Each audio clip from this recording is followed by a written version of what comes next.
Meski pemilu 2024 baru berlangsung 14 Februari mendatang, sejumlah warga negara Indonesia di Taiwan ternyata telah melakukan pencoblosan surat suara yang dikirim lebih awal dari jadwal.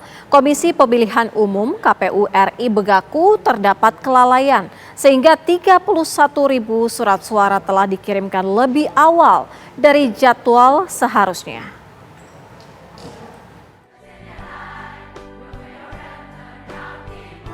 Video pencoblosan surat suara pemilu 2024 di Taiwan mendadak viral di media sosial. Sebagian warga negara Indonesia yang tinggal di Taiwan ternyata telah mendapat kiriman surat suara lebih awal. Para pemilih di luar negeri yang memilih suara lewat pos ini biasanya memang melakukan pencoblosan lebih awal. Namun, menurut jadwal Komisi Pemilihan Umum KPU, pengiriman surat suara baru akan dimulai pada 2 Januari 2024.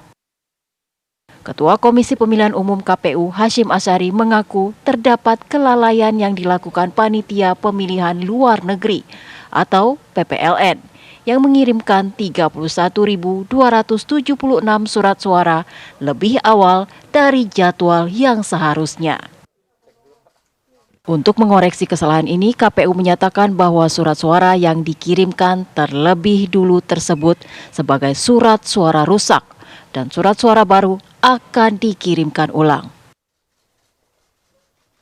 Ketika 31.276 lembar surat suara pemilu presiden dan 31.279 surat suara untuk pemilu anggota DPR sudah dikirim secara bergelombang 18 Desember dan 25 Desember 2023 dan kemungkinan sudah mulai diterima untuk pemilih, padahal dikirimkan tidak sesuai dengan jadwal yang ditentukan, itu kita nyatakan surat suara rusak.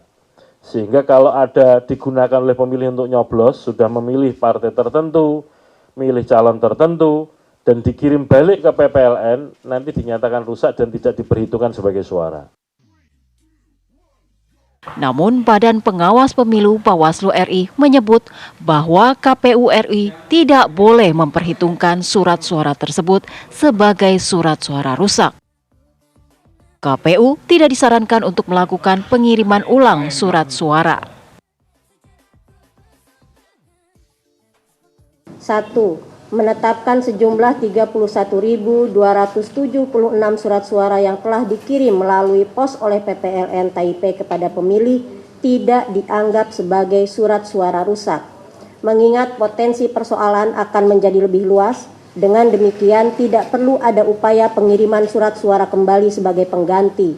2. Melakukan monitoring dan evaluasi terhadap PPLN di wilayah lain dalam hal adanya pengiriman surat suara kepada pemilih melalui pos di luar waktu yang ditetapkan dan menetapkan bahwa surat suara yang telah dikirim tersebut tidak dianggap sebagai surat suara rusak. Untuk para pemilih di luar negeri yang tidak bisa hadir langsung di tempat pemungutan suara, KPU memang melakukan pengiriman surat suara lewat pos kepada seluruh WNI yang memiliki hak suara dalam pemilu 2024. Dari Jakarta, tim TV One mengabarkan.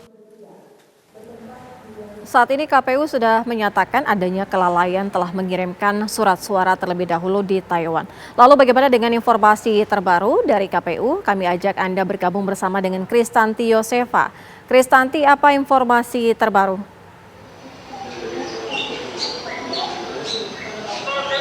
Baik Sira dan juga pemirsa, memang KPU telah memberikan tanggapan perihal surat suara yang tiba terlebih dahulu di Taiwan, yang mana diketahui sebelumnya bahwa terdapat 31.200-an surat suara yang telah tiba di Taiwan dan bahkan sudah diterima sebagian oleh para WNI yang ada di sana.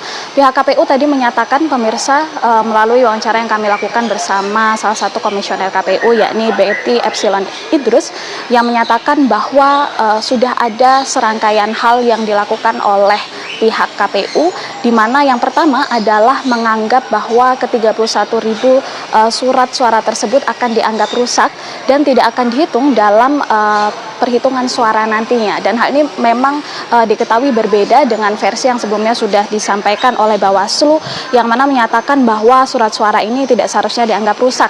Akan tetapi Betty menegaskan bahwa karena penyelenggaraan ini berada di bawah KPU, maka sudah seharusnya surat suara tersebut dianggap rusak. Adapun juga pemirsa, pihak KPU menyatakan bahwa nantinya akan ada pengiriman ulang terhadap surat suara yang ada di Taiwan tersebut, yang mana nanti juga akan diberikan kode berupa stempel yang tertulis PPLN Taiwan untuk membedakan dengan surat suara yang normal atau yang tidak bermasalah. Selain itu juga pemirsa, pihak KPU menyatakan bahwa hingga saat ini akan masih dilakukan penelusuran terkait seperti apa dugaan pelanggaran yang mungkin terjadi dalam kasus Taiwan ini, pemirsa, yang mana ini berada di bawah divisi hukum serta SDM di KPU, dan nantinya pemirsa akan ditelusuri seperti apa sebenarnya kronologi yang terjadi, kemudian seberapa besar atau seberapa fatal kesalahan yang ada, dan nantinya juga sanksi apa yang mungkin akan diberikan jika memang ditemukan pelanggaran dalam kasus Taiwan ini. Sedikit informasi juga pemirsa bahwa selain pembahasan mengenai Taiwan tadi atau kasus surat suara di Taiwan, pihak dari KPU pada hari ini juga telah menyelenggarakan rapat pleno terbuka mengenai perubahan metode pemungutan suara di luar negeri, yang mana ada 4 PPLN yang kemudian terjadi perubahan metode pemungutan suaranya, yang mana berubah dari pada tanggal 2 Juli 2023 ketika rapat pleno sebelumnya sudah dilakukan. Adapun pemirsa, perubahan ini sekali lagi bukan mengenai DPT atau daftar pemilih tetap, melainkan hanya tentang metode atau seperti apa nantinya pemungutan suara akan berlangsung. Kalau pada 2 Juli sudah ditentukan bahwa akan ada 3 metode, yakni metode KSK maupun PIS dan juga ada TPLN, akan ada perubahan PPLN tersebut karena situasi dan kondisi di keempat negara yang bersangkutan. Sementara demikian, Sira, kembali dengan Anda di studio. Baik, Kristanti Yosefa, informasi langsung dari Gedung KPU Republik Indonesia. Pemirsa, informasi tentang manuver kampanye calon presiden akan kami hadirkan usai jeda. Tetaplah di Kabar Pemilu.